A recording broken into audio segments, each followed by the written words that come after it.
জাতীয় পার্টির বিষয়ে ফয়সালা না হয়ে যদি আমরা নির্বাচনে যাই আমাদের জন্য শনির দশা অপেক্ষা করছে।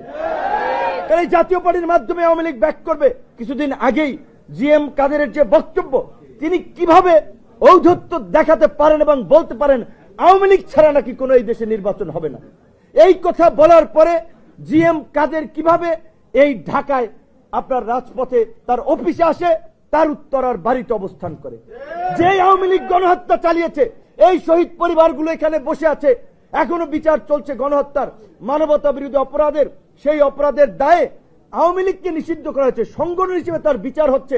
আর জিএম কাদের বলছে আওয়ামী লীগ ছাড়া নাকি এই দেশে নির্বাচন হবে না, জাতীয় পার্টি ছাড়াও নির্বাচন হবে না। কাজে আমি বিনয়ের সাথে রাজনৈতিক নেতৃবৃন্দকে বলবো, অবশ্যই নির্বাচনের আগে নির্বাচন বিঘ্নিত হোক এমন কোন কাজ আমরা চাই না। কিন্তু এই আওয়ামী লীগের দোসর এবং ভারতীয় এজেন্ট এই বাংলাদেশের রাজনীতিতে যখন থেকে তারা এসেছে, এই বিষ ফোড়া জাতীয় পার্টির বিষয়ে ফয়সালা না হয়ে যদি আমরা নির্বাচনে যাই আমাদের জন্য শনির দশা অপেক্ষা করছে। কারণ এই জাতীয় পার্টির মাধ্যমে আওয়ামী লীগ ব্যাক করবে। ফরিদপুর, মাদারীপুর, শরীয়তপুর, খুলনা, যেই সমস্ত এলাকা একটু আওয়ামী লীগ অধ্যুষিত হিসেবে পরিচিত, ওই জাতীয় পার্টির মাধ্যমেই তারা নির্বাচনে নাশকতা করবে, নির্বাচন বানচাল করবে, আন্তর্জাতিকভাবে নির্বাচনকে কলঙ্কিত করবে, প্রশ্নবিদ্ধ করবে।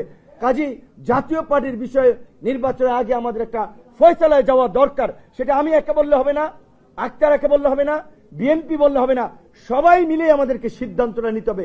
যেভাবে আমরা জাতীয় ঐক্যমতের মাধ্যমে আজকে জুলাই সনদ স্বাক্ষর হয়েছে, জুলাইয়ের ঘোষণাপত্র হয়েছে, এখন আমরা সবাই নির্বাচনের জন্য অপেক্ষা করছি।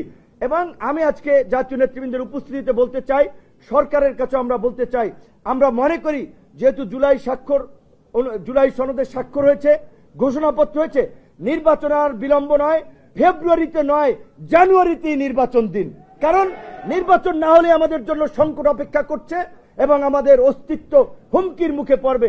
তাই আমাদের পরিষ্কার কথা, নির্বাচন যত দ্রুত সরকার করতে পারে আমরা তত দ্রুত নির্বাচন চাই। কিন্তু একই সাথে রাজনৈতিক দলগুলোকে একটা কথা স্মরণ করিয়ে দিতে চাই, নির্বাচন আগামীতে কেমন হবে সরকার এবং আইন শৃঙ্খলা বাহিনীর চেয়ে রাজনৈতিক দলগুলোর আচরণের উপর নির্ভর করে, রাজনৈতিক দলের নেতৃত্বের ভূমিকার উপর নির্ভর করে নির্বাচন কি সংঘাত সহিংসতা মুক্ত হবে নাকি সংঘাত সহিংসতার মধ্য দিয়ে একটি বিতর্কিত নির্বাচন হবে।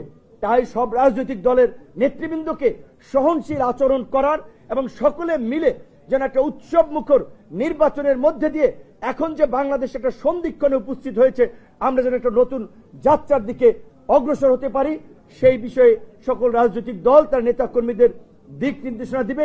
আমরা সবাই মিলে সেই দিকে এগিয়ে যাব।